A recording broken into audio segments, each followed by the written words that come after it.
Alright, so when we are done in this step, we simply press next. Now we need to choose the sync period.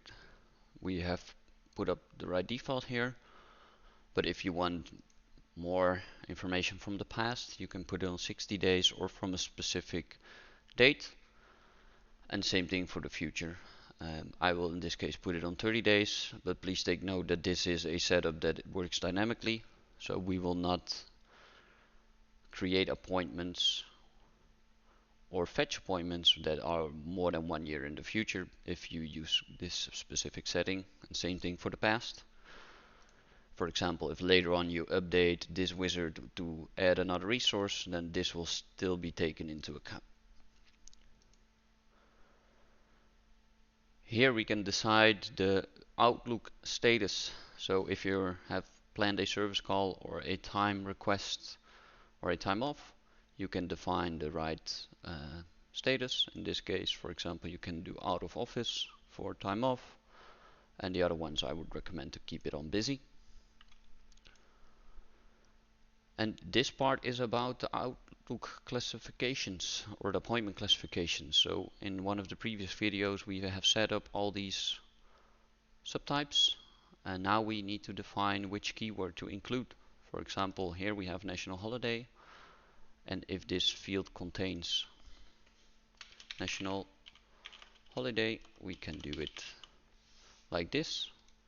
If you add a comma, we could, for example, do it like this. It needs to contain the word national and it needs to contain the word holiday. And if you want more classifications or other words, you can use this as a subfilter, and this means or if you do it on this subtype. So it could also be that we do it based on title, and it needs to, for example, only contain holiday. Or maybe that's a bad example, could be vacation, but that also doesn't really make sense. So in this case I'll remove it, but you get the point. This is an or statement for the same subtype if you want to. We can add a new filter, in this case for the subtype vacation, title contains a vacation, or maybe, for example, leave, or maybe something like holiday, and you can add them based on your needs. Now let's do the next one. For example, absence, sick, or absence, and we can just keep adding them.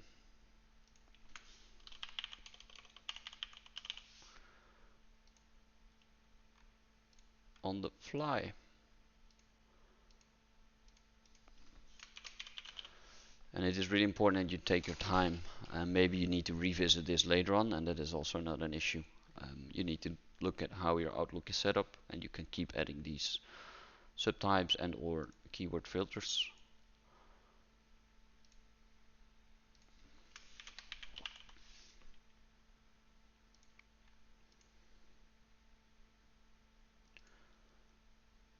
And this is, for example, what I want to set up.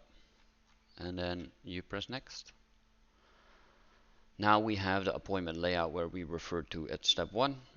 The appointment layout we defined for you based on the event type. So if you have a service call related to a task, that is this one.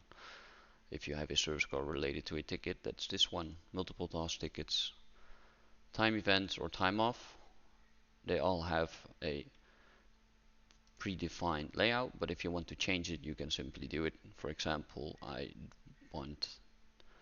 don't want service call description. I want, for example, task or ticket title. So as you could see, I use a slash and then I start typing and then I can select it. And maybe here I want to add another row and do the same thing.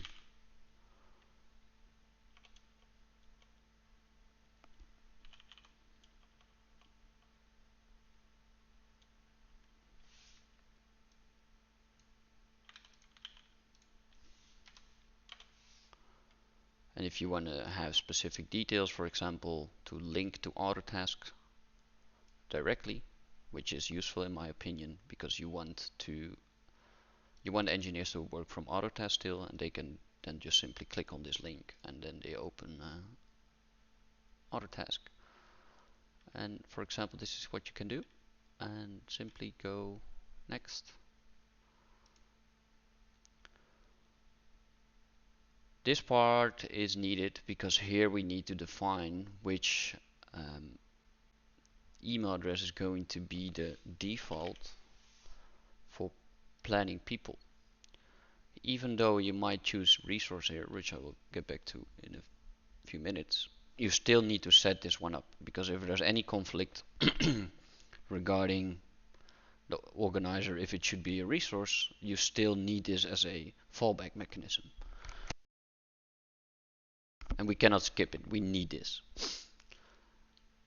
Now you can choose between centralized organizer or resource. If you want this option, which is recommended in most cases, it means that this email address will plan everything and all the resources will be an attendee, or the contacts, of course, or external email addresses will also be added as an attendee. If you don't want a centralized organizer, but you want a resource to be the organizer, you can choose this one, which is also a good option, because this limits the amount of items planned by this email address. But what this means is that the first resource on the service call will be the organizer. You can change it on service call level to change the organizer, for example, from resource A to B, which is possible. But that's basically what this means. So in this case, the resource itself will be the organizer, and if there are multiple resources, then the first resource will be the organizer and the other ones will be the attendees.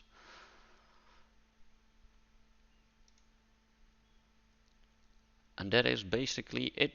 It will now start syncing, as you can see here. Also depends on how many data there is, how many users, how long it will take. And here you can see a summary of what was in the Outlook setup, and you can simply go back to the update when this sync is done, and then you can change stuff, and we will process those changes and act accordingly. So if you have any issues or any questions, you can contact our support.